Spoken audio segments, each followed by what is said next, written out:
अस्सलामुअलैकुम dear students, I am Mohammad Shahryar. Welcome to ISF academy. Students, हम अपना 10th क्लास का मैथमेटिक्स कर रहे हैं और हमने अपने लास्ट लेक्चर में, प्रीवियस लेक्चर में हमने क्वेश्चन नंबर 3 का जो है ना सेकंड एंड थर्ड पार्ट जो है वो डिस्कस किया था।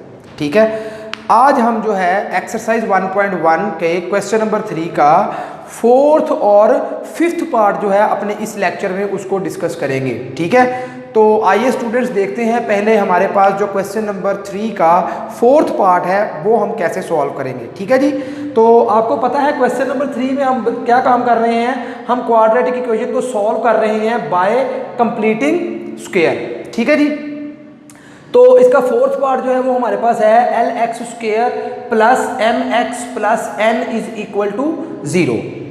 क्लियर? और यहाँ पे L is not equal to 0 है। क्यों? अगर L 0 हो जाएगा तो 0 जब x स्क्वायर से मल्टीप्लाई हो जाएगा तो ये टर्म खत्म हो जाएगी, तो ये तो क्वाड्रेटिक इक्वेशन ही नहीं रहेगी। तो क्वाड्रेटिक इक्वेशन को तो हम सॉल्व कर रहे हैं, क्योंकि क्वाड्रेटिक इक्वेशन को सॉल्व करने के 3 मेथड हैं, एक फैक्टराइजेशन, एक कंप्लीटिंग स्क्वायर और एक क्वाड्रेटिक फार्मूला। दैट्स वाई यहाँ पे L is not equal to 0 है। अब हमने ये इक्वेशन को लिख लिया। ठीक है, अगेन क्योंकि ऑलरेडी हम अपने पिछले 2 लेक्चर्स में कंप्लीटिंग स्क्वायर के क्वेश्चंस ही कर रहे हैं।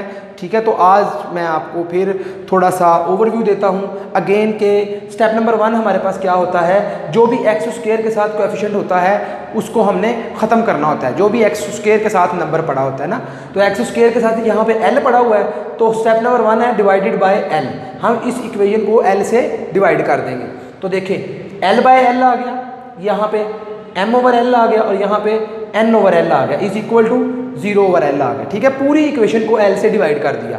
अब L से L कट गया, बाकी बच गया x स्क्वायर। ये M ओवर L x ऐसे ही आ गया और ये N ओवर L ऐसे ही आ गया। 0 ओवर 0 के किसी भी नंबर 0 को किसी भी नंबर से डिवाइड कर देना तो 0 ही रहता है। दैट्स वाई ये 0 आ गया। अब सेकेंड स्टेप हमारे पास क्या था कि हमारे पास जो ये x स्क्वायर और x के अलावा नंबर होता है ना, कांस्टेंट टर्म उसे बोलते हैं, उसको हम इक्वल टू की दूसरी साइड पे लेके जाते हैं। तो यहाँ पे n ओवर l हमारे पास कांस्टेंट टर्म है, इसको सेकंड स्टेप में हम इक्वल टू की दूसरी साइड पे जब लेके जाएंगे, इधर है प्लस के n ओवर l, उधर जाके माइनस के n ओवर l हो जाएंगे। ठीक है स्टूडेंट्स, तो यहाँ तक हमारा ये सेकंड स्टेप हो गया। नेक्स्ट थर्ड स्टेप हमारा क्या होता है कि जो x है ना, x के कोएफिशिएंट के साथ 2 को मल्टीप्लाई और 2 को डिवाइड करते हैं हम। तो यहाँ पे x का कोएफिशिएंट क्या है, m over l। m over l के साथ हम 2 को मल्टीप्लाई और 2 को डिवाइड कर देंगे। तो ये हमारे पास थर्ड स्टेप आ गया। अब इस 2 को अंदर ले जाना है, ये ऊपर वाले 2 को बाहर ही रहने देना है, क्योंकि हमने फार्मूला बनाना है स्क्वायर का। ठीक है, उस स्क्वायर के फार्मूले में 2ab आता है ना, तो इसलिए उस 2 को, ऊपर वाले 2 को बाहर ही रहने देना है, नीचे वाले 2 को अंदर ले जाना है। तो ऊपर वाला 2 एज इट इज आ गया और नीचे वाला 2 अंदर लिख दिया हमने, बाकी पूरी इक्वेशन वैसे की वैसे लिख दी। अब देखें हमारे पास x स्क्वायर है प्लस 2x मौजूद है, ये टर्म है साथ m ओवर 2l। तो m ओवर 2l का स्क्वायर अगर आगे मौजूद होता तो हम कहते हैं ये हमारे पास पूरा स्क्वायर का फार्मूला बन गया, a square plus b square plus 2ab। जिस तरह के मैंने अपने लास्ट लेक्चर में भी आपको बताया था कि a प्लस b का होल स्क्वायर जो है ये बराबर होता है a square plus 2ab plus b square. ठीक है स्टूडेंट्स, तो अब देखें यहाँ पे a स्क्वायर हमारे पास यानी कि x स्क्वायर मौजूद है, प्लस 2 भी मौजूद है और ये a भी मौजूद है आगे, जिसका स्क्वायर है a मौजूद है। यहाँ पे अगर x स्क्वायर है तो प्लस 2x मौजूद है। ये जो m ओवर 2l है यानी कि यहाँ पे जो b का काम है, इसका आगे स्क्वायर होना जरूरी है। अगर इसका आगे स्क्वायर होगा तो फिर ये स्क्वायर कंप्लीट हो जाएगा ना, दैट्स वाई इसका नाम भी कंप्लीटिंग स्क्वायर है। तो m ओवर l के स्क्वायर को, m ओवर 2l के होल स्क्वायर को हम दोनों साइड्स पे ऐड कर देंगे। नेक्स्ट हमारा यही स्टेप है, step number 4, adding m over 2l whole square on both sides. तो दोनों साइड्स पे ऐड कर दिया तो क्या आएगा, x square plus 2m over 2l x as it is ही आ गया, साथ यहाँ पे हमने ऐड कर दिया m ओवर 2l का whole square is equal to, इधर हमारे पास है माइनस n ओवर l, तो ये माइनस n ओवर l आ गया और फिर प्लस m ओवर 2l का होल स्क्वायर। ठीक है, दोनों साइड पे हमने m ओवर 2l का होल स्क्वायर ऐड कर दिया। अब ये फार्मूला कंप्लीट हो गया। ये हमारे पास x plus M over 2l का होल स्क्वायर बन गया इज इक्वल टू, इधर हमने क्या किया minus N over L as it is, और ये m ओवर 2l जो है इसका होल स्क्वायर है। इसके होल स्क्वायर को जब ओपन करेंगे तो ये ऊपर वाले का स्क्वायर m स्क्वायर हो जाएगा, और 2l का जब स्क्वायर लेंगे तो वो 4l स्क्वायर हो जाएगा। तो जस्ट वो स्क्वायर उसको ओपन कर दिया। ओके, अब इसका हम ये वाली जो वैल्यू है इसका हम लेंगे एलसीएम। तो एलसीएम लेंगे स्टूडेंट्स, देखिए ज़रा यहाँ पे एलसीएम लिया मैंने, आपको लास्ट लेक्चर में भी एलसीएम लेना बताया था। देखिए l और 4l स्क्वायर है ना नीचे, तो अब हमने इन दोनों का एलसीएम लेना है ना। तो देखिए यहाँ पे साइड पे मैंने एलसीएम ले रखा है l और 4l स्क्वायर, ये माइनस नहीं है, ये लाइन लगाई है, ठीक है। तो अब देखिए सबसे पहले l से जब डिवाइड किया इन दोनों को तो ये 1 आ गया आंसर, जब l को l पे डिवाइड करेंगे 1 आ गया, और जब 4l स्क्वायर को l पे डिवाइड करेंगे तो ये 4l आ गया, ठीक है। उसके बाद 2 को ये 1 एज इट इज ही आ जाएगा। अब 2 को जब इस पे डिवाइड करेंगे तो ये क्या आ जाएगा, 2 1 जार 2 2 जार, तो 2l आ जाएगा ना, तो ये 2l आ गया। अगेन 2 पे फिर इसको डिवाइड करेंगे, 1 एज इट इज चलता आएगा, तो ये 2 से 2 कट जाएगा, ओनली l बच गया, ठीक है। अब ये l जो है हम 1 एज इट इज अगेन आ जाएगा। अब l बच गया ना, तो l को l ही डिवाइड कर सकता है, हमने नीचे 1 1 लेके आना है, ठीक है। तो एक 1 तो हमारे पास आ गया हुआ है, दूसरे 1 को अब हमने लाना है, तो जब l को l पे डिवाइड करेंगे तो वो फिर इधर 1 आ जाएगा। तो यहाँ पे जो नंबर्स बचे उनको आपस में करवा दें मल्टीप्लाई, वही एलसीएम होगा। तो ये देखें 2 2 और 2 दफ़ा 2 है और 2 दफ़ा l है, तो उसको मल्टीप्लाई करा दिया, 2 multiply by 2 multiply by l multiply by l, इनको जब सिंप्लीफाई किया तो आंसर आया 4l स्क्वायर। तो एलसीएम स्टूडेंट्स हमारे पास आ गया 4l स्क्वायर, ठीक है। अब जस्ट एलसीएम लेके इसको सॉल्व किया है, इनका एलसीएम हमारे पास 4l स्क्वायर आ गया।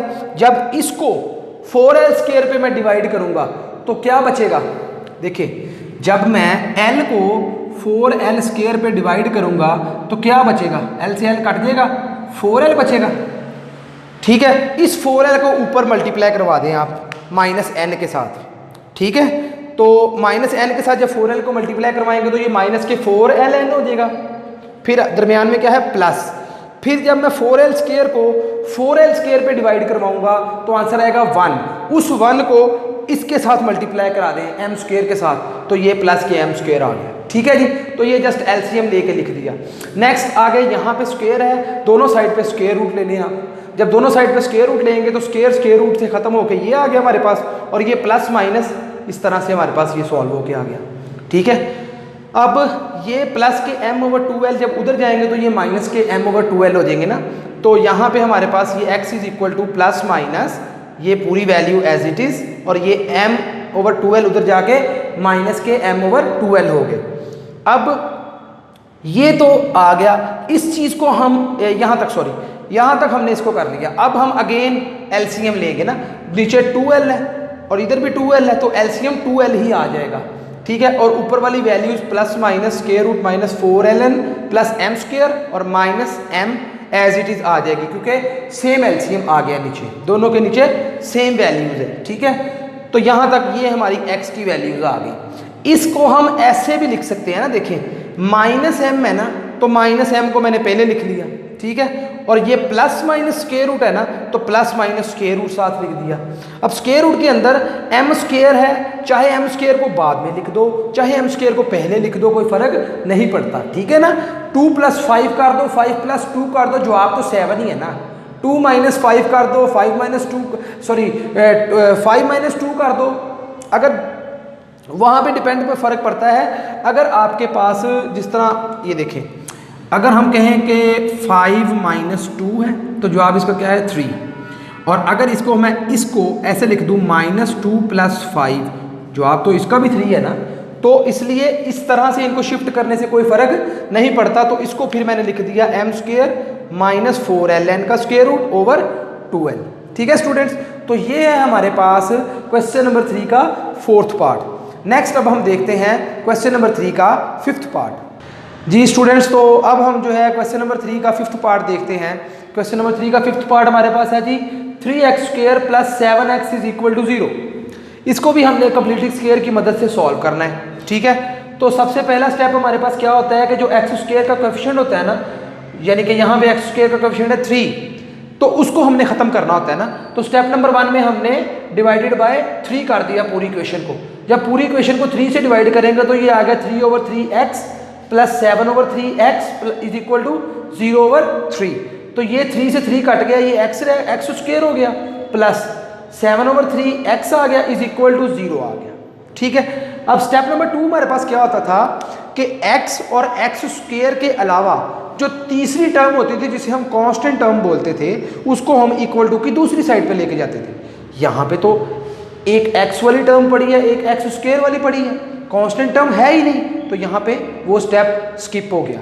फिर यहाँ पे स्टेप नंबर 2 कौन सा बनता है, जो नेक्स्ट हमारा स्टेप है वो वाला। नेक्स्ट स्टेप क्या है कि कांस्टेंट को इक्वल टू की दूसरी साइड पे ले जाने के बाद हम करते होते थे x के साथ जो कोएफिशिएंट पड़ा हुआ है उसके साथ 2 को मल्टीप्लाई और 2 को डिवाइड करते थे। तो आप देख सकते हैं सेकंड स्टेप में हमने क्या किया, ये जो x के साथ कोएफिशिएंट पड़ा हुआ है 7/3, इसके साथ 2 को मल्टीप्लाई और 2 को डिवाइड कर दिया। तो यहाँ पे एक्स स्क्वायर प्लस ये सारा काम हमने किया। उसके बाद जो नीचे वाला 2 है इसको हम अंदर ले जाते हैं और ऊपर वाले 2 को फार्मूला कंप्लीट करने के लिए बाहर रहने देते हैं। तो ये आ गया एक्स स्क्वायर प्लस 2 और ये 2 3 6 हो जाएगा, 7/6x इज इक्वल टू 0 आ गया। अब 7/6 का स्क्वायर इधर मिस है कंप्लीट करने के लिए स्क्वायर को। ठीक है, तो 7/6 के स्क्वायर को दोनों साइड पे हमने ऐड कर देना है। तो देखिए वही तीसरा स्टेप किया, adding 7/6 whole square on both sides. ठीक है, दोनों साइड्स पे 7/6 के स्क्वायर को ऐड किया। अब ये तो बन गया पूरा स्क्वायर का फार्मूला, बन गया x प्लस 7/6 का होल स्क्वायर, और इस साइड पे 0 में जब 7/6 का होल स्क्वायर ऐड होगा तो ये हमारे पास 7/6 का होल स्क्वायर ही रह जाएगा। ठीक है, तो यहाँ तक हम लोग पहुँच चुके हैं। अब इसके बाद नेक्स्ट अब हमने क्या करना है, हमारे पास ये स्क्वायर है ना, इसको ख़त्म करने के लिए स्क्वायर रूट लेंगे। ठीक है, तो देखिए वही काम किया हमने, taking square root on both sides. दोनों साइड्स पे जब स्क्वायर लिया तो स्क्वायर से square root cancel is equal to plus minus, यहाँ पे था 7/6 का स्क्वायर, तो यहाँ पे भी स्क्वायर रूट से खत्म हो गया। तो ये हमारे पास आ गया x plus 7/6 is equal to plus minus 7/6। अब प्लस के 7/6 एक दफ़ा रख लिए और एक दफ़ा माइनस के 7/6 रख लिए और दोनों को 1 बाय 1 इंडिविजुअली सॉल्व कर लिया। तो देखें x plus 7/6 is equal to plus 7/6। अब ये 7/6 प्लस के हैं, उधर जाके माइनस के हो जाएंगे, तो x इज इक्वल टू 7/6 और माइनस के 7/6, प्लस के 7/6 माइनस के 7/6 से कैंसिल, तो x इज इक्वल टू क्या आ गया 0। नेक्स्ट इस साइड पे देखें तो x plus 7/6 is equal to minus 7/6। अब ये 7/6 प्लस के उधर जाके माइनस के हो जाएंगे, तो x is equal to minus 7/6 minus 7/6। इसका लेंगे एलसीएम, क्योंकि नंबर सेम है नीचे, तो एलसीएम यही आ जाएगा, तो 6 ही एलसीएम आ गया। जब 6 को 6 पे डिवाइड करेंगे तो 1 आंसर आएगा, उस 1 को जब ऊपर -7 से मल्टीप्लाई करेंगे तो -7 आ जाएगा। सिमिलरली 6 को 6 पे डिवाइड करेंगे तो 1 आंसर आ जाएगा, उस 1 को जब -7 से मल्टीप्लाई करेंगे तो -7 आ जाएगा। तो -7 और -7 -14 और 6 एज इट इज। ठीक है, अब 2 3s are 6 and 2 7s are 14। ठीक है, तो x का आंसर आया माइनस के 7/3। अब दो आंसर आ गए x के हमारे पास, एक 0 और एक माइनस के 7/3। तो इसका सोल्यूशन सेट हमारे पास आ गया 0 माइनस 7/3 करली ब्रैकेट्स। ठीक है स्टूडेंट्स, तो आज का हमारा लेक्चर जो है वो यहीं तक था। तो इंशाल्लाह ज़िंदगी रही तो मिलते हैं नेक्स्ट लेक्चर में, तब तक के लिए अल्लाह हाफिज़।